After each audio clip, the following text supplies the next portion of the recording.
Hey there, nerds. Jimmy here. Sup, James? So, hopefully, you've gone and watched our sort of rundown of the first 4 movies in the Mad Max saga. Today, we are here to talk about Furiosa. All right, so I probably won't be the first to admit, but Furiosa was awesome in Fury Road. One of the best characters in that movie. I mean, all the characters are incredible, but she definitely stands out as the one people will recognize from like the advertisements and stuff for Mad Max. I mean, hell, I recognize Furiosa more than I did Max when I saw the ads for the first time, because it's like, oh, that's the person from the Mad Max movie, not, oh, that's somebody not Max from Mad Max. And so to see her own story is very, very interesting and enlightening. And there were times Anya Taylor-Joy is now playing Furiosa, taking over for Charlize Theron. It's a prequel, so it makes sense that she's younger. There were literally times where I'm like, did they dub over Charlize Theron's voice?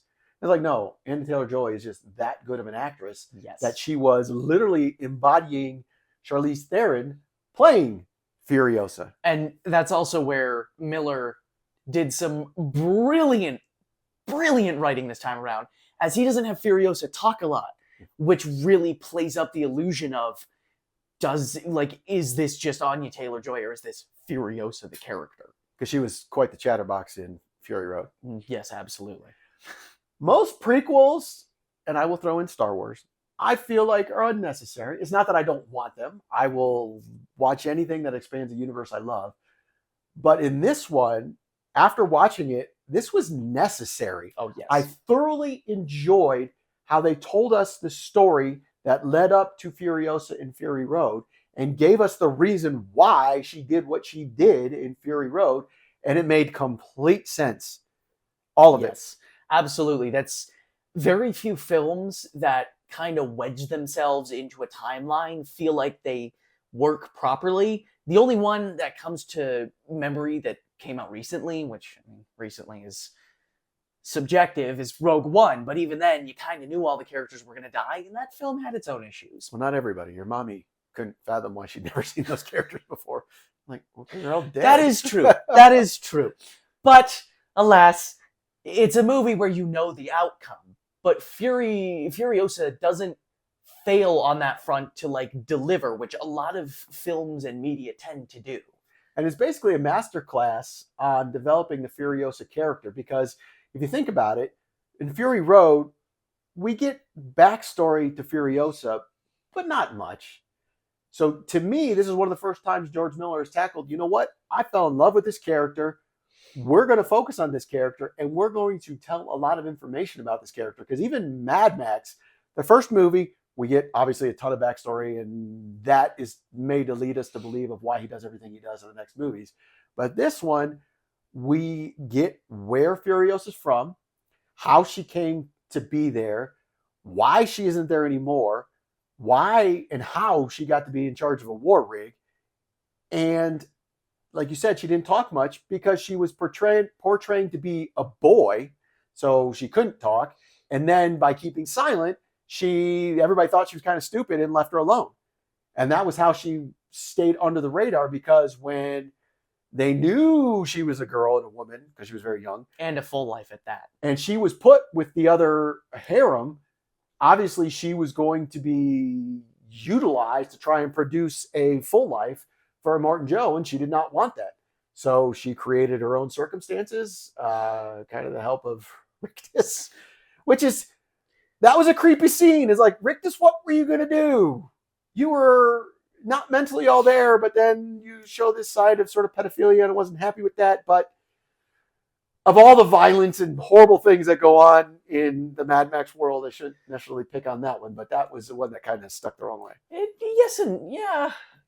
I don't want to argue for it, but at the same time, it's as the kids might say, the poxy clips, so everybody's a little... But we do get to meet both sons in this one, who are still half-lives. There's something wrong with both of them. You can kind of see, but it's not as bad as the third brother from Fury Road, who I can never remember his name. Corpus Colossus. Scrotus. Yeah. Oh my God, he has some anger issues. I don't remember his name off the top of my head. I apologize, but he is the actor that was a war boy in Fury Road, and he played the young version of Stryker in the X movies. He's an Australian actor. I really enjoy him, but to see him again and be like, is that the guy who is Nicholas Holt's war boy dude? Yeah, I think so, because he does look different. And then when you find his name is Scrotus, you're like, I don't know how to dislike this guy. Very much so. And I would just like to say that, oh my God, Chris Hemsworth as Dementus is like the best written villain I've seen in a long time. So much of his character is just perfect. I love the fact that George Miller took so much care to make sure he, as a villain, was so well written. I love the costume design, how he has like a flowing white like crop cover cloak that then gets dyed crimson red when he uses one of the blood flares, and then it slowly loses its color as he goes, as he loses his mind. It's just such good character writing for a villain. And then you also have Immortan Joe in this too, and it's like you have two of the best Mad Max villains in the same movie, and Dementus escapades make Immortan Joe look civilized. Well, and it's fun to see because previously Immortan Joe ruled with an iron fist, and we didn't quite understand how he came to power other than being a jerk and being in charge of the water. Dementus, at first, you think he's just this theatrical dude, like, seriously? But then he does things, and it's pretty horrific, but he does things, you're like, oh, that's why he's leading this band of weirdos. Exactly. And he is not an idiot. He may be crazy, but he is incredibly brilliant. So many scenes show how like wildly intelligent he is. There's a great one where Furiosa is shooting at him while he's at the bullet farm, and he's behind like a brick chimney chute. I don't even know what to call it. And he's got his own rocket launcher, dude, Yeah. and he's firing at Furiosa. And he comes up with the idea that, okay, if I use this dude as a body cover, she can shoot him, I can get the aim, and then fire a rocket at her. And that's what he does. And it's like, he's crazy, but he's not slow. And it is very, very cool how a lot of the action in this plays into Fury Road, but also plays into the characters and how they think. And we see right away that Dementus, who kidnapped, basically, Furiosa, he's the one that starts with her, and then makes a deal to give her to Immortan Joe, how he wants to rule everything. And he comes up against Immortan Joe, and he loses that battle real quick with the Man-Eater and the Bullet Farmer and Immortan Joe all there with Rictus and Scrotus. And this basically by showing how dedicated the War Boys are, by picking one out, he just jumps up and with bombs blows up a good portion of Dementus' army. But we see Dementus isn't done. Like, he made a deal with Immortan Joe, fine. Now we're 10 years down the road, and Dementus is carrying out his plan, and it just so happens that Furiosa is in the middle of it with her, and I forgot his name. I did too. Another Imperator, who is the current driver of the war rig. And they have an interesting relationship where up to this point, she's pretended to be a boy, hid it out, learned engineering, learned mechanics and all that.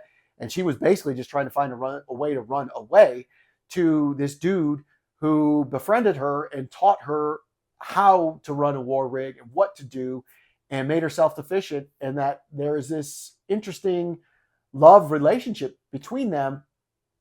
But this is the Wasteland, so there is no way in hell there's going to be a happy ending. No, and what is absolutely incredible is, well, I shouldn't say incredible, but it's very well written. When Dementus catches the two, he absolutely tortures Furiosa's muse, because neither of us can remember his name. And it pisses Furiosa the hell off. And the entire movie, this is very Miller, he teases us, how is Furiosa going to lose her arm? How is she going to lose her arm? And in this beautifully defiant scene, you just see she cut it the fuck off. Yeah, and it was just gone. It wasn't like you saw it. It wasn't a big deal, because there had been things that had happened up to that where I know we were like, okay, it's her left arm because she sits out the door in Fury Road out there, and that's the mechanical one. And okay, let's watch. And some things happen. You're like, she's going to lose it now. Nope. She's going to lose it now. Nope. And then all of a sudden, it's gone because she wanted to escape. And yes, and it's baller. Such a good shot. Baller. And you see Dementus lose it because he's like, no! And it is so well done. And then that's where she's like, okay, no, Dementus is going to die. And then we have Not so fast, my friend. Good point. But we also have Miller exploring more gadgets and trinkets. Oh my god, yes. Like they built, literally they set out about building the best war rig ever. And they built it. And on the back, I really thought they were making fun of rednecks with the balls hanging out the bottom. I'm like, really? What the hell are those? Till we see them spinning up, and then we're like, holy crap, he's just taking people out. To even the bad guys have better ways where they got like the glider fan things. Yes, they had like paragliders with motorcycles, and it. Miller, and I think it was the Octopus King leader, whatever. Oh yes, the billowing. Black, Oh my god. And so he was partnered with Dementus at the beginning, but then didn't like. There was, I mean, it was almost a throwaway line where he's pissed off at Dementus, and obviously they break apart. And there might be deleted footage. We'll see someday. But they don't get into it, and you don't need to. We just see they're not together anymore, and they're actually against each other at times. But we see the octopuses dudes like converging on the war machine, and they're the ones with the gliders. You're like, I thought the Cirque du Soleil crap they were doing in Fury Road was impressive. It's like, no, they upped it. It's amazing. Oh yeah, it is so good. Now, I'm sorry I did get ahead of myself, but to get back to where I had jumped ahead to, Furiosa is going back to the Citadel because why? Dementus is being a butthole, and this is where one of my other favorite shots in the movie happens. You see that the first shot in Fury Road is one of the shots in Furiosa when Furiosa is clawing her way back to the Citadel. Max is watching with his binoculars with his V8 Interceptor and the Lizard. He's just watching Furiosa slowly crawl her way back. And it's just one of those fun little scenes that's like, didn't need to be there, but it was so well done. And it's perfect match because, like, I can't be bothered. It doesn't involve me. Whatever. Like, cool. I mean, and that, sadly, is Max, is why I said before, Furiosa is really the only hero in this world because she's doing, yes, she has the impetus to want to get back to the green, but she's also doing what she knows is right by kidnapping the harem and taking them with her. But the ending to this movie, we have Furiosa essentially defeat the new bad guys, meaning we still have the Bullet Farmer, we still have Morton Joe. We did lose Gastown. We never really found out what happened to that dude, although we do have Guzzolini. We never see, because they literally show a war happen between Dementus and Morton Joe's clan. The 40-Day War, which I'm going to whip out my AP literature knowledge, is a reference to the 40 days that are 40 whatever that is consistently referenced in the Bible. And if you recontextualize this film, I'm kidding, I won't go through the whole thing. But what they also don't mention in the Bible is what happened to Scrotus.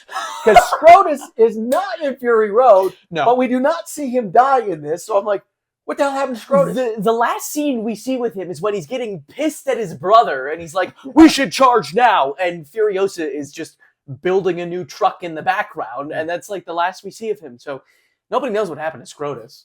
So theoretically, to this day, i.e. Fury Road and whatever happens after that, because I know they have talked about another Mad Max movie with Wasteland, Dementus is still with us. In probably one of the most horrific imprisonments I've ever seen in my life. Yay! He is the source of food for a tree in a cave where there should be no vegetation. Yeah, literally a tree is growing out of him. And he's still alive, which is probably the worst part. Because, I'm going to be really smart again, biologically speaking, that should not be possible. And yet, here he is, not looking too hot, still kicking. And it's... And again, I question how George Miller sleeps at night. Because if these are the images he's having... Wow, things of nightmares. Things of nightmares. Yes. And I would like to add really quickly, I do like how this film is not Mad Max, it's Furiosa, and you can see that in the writing and the directing, and that there's still a huge action sequences, but it focuses more on the human and the personal aspect of a lot of this, rather than Max going out and doing Max things. And it manifests itself in an interesting choice I thoroughly enjoyed.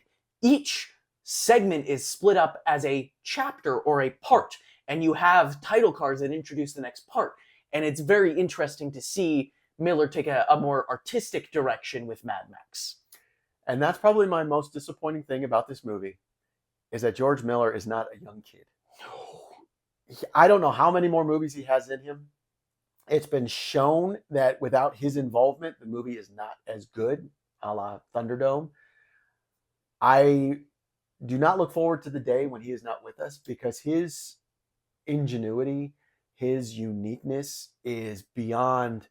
Like George Lucas is my favorite producer, director, writer. He's not a great director. He's not a great writer, but the things he has produced has been amazing. George Miller is similar in that, except he is an amazing director.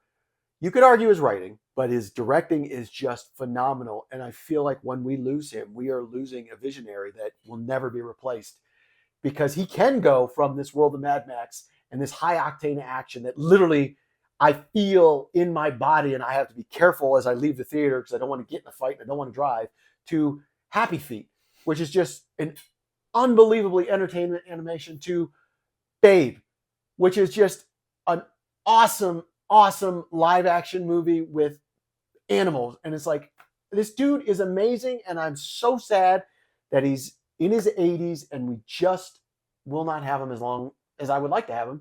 And that there's this huge gap in Mad Max movies. No, I'm glad we didn't have one every year, but at the same time, to wait that span to only get 5 movies, it's a bummer. It really is a bummer because he's just an amazing visionary. But I will say, what we got was worth it. Absolutely. So, that was Furiosa. Tell us what you thought of the 5th movie in the Mad Max saga. And if you enjoyed the video, maybe check out some of our other stuff. Nerd out.